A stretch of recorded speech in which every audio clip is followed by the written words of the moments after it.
মুক্তিযুদ্ধে নেতৃত্বদানকারী বঙ্গবন্ধু শেখ মুজিবুর রহমান, তাজউদ্দিন আহমদসহ মুজিবনগর সরকারের সব সদস্যের মুক্তিযোদ্ধা স্বীকৃতি বাতিল করা হয়েছে বলে খবর প্রকাশিত হয়েছে কিছু গণমাধ্যমে। তবে এটি ভুয়া নিউজ বলে জানিয়েছেন অন্তর্বর্তী সরকারের সংস্কৃতি বিষয়ক উপদেষ্টা মোস্তফা সরয়ার ফারুকী। আজ বুধবার ৪ জুন সামাজিক মাধ্যম ফেসবুকে নিজের ভেরিফায়েড আইডিতে দেয়া এক পোস্টে তিনি এ তথ্য জানান।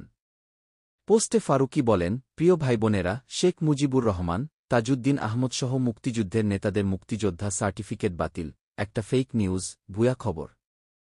তিনি আরও বলেন, নতুন অধ্যাদেশে মুজিবনগর সরকারের সব সদস্যকে মুক্তিযোদ্ধার স্পষ্ট স্বীকৃতি দেয়া আছে। মুজিবনগর সরকারের কোনো সদস্যের মুক্তিযোদ্ধা সার্টিফিকেট বাতিল হয়ে গেছে, এটাও এক ধরনের মিসলিডিং নিউজ।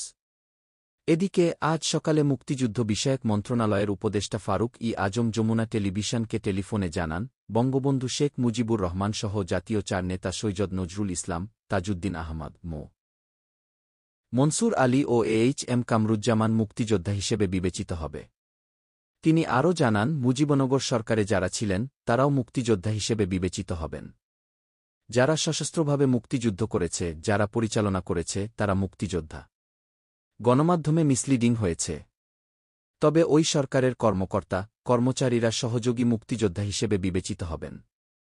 উল্লেখ্য, মঙ্গলবার ৩ জুন দিবাগত রাতে বীর মুক্তিযোদ্ধার নতুন সংজ্ঞা নির্ধারণ করে জাতীয় মুক্তিযোদ্ধা কাউন্সিল, জামুকা, আইনের সংশোধিত অধ্যাদেশ জারি করে সরকার।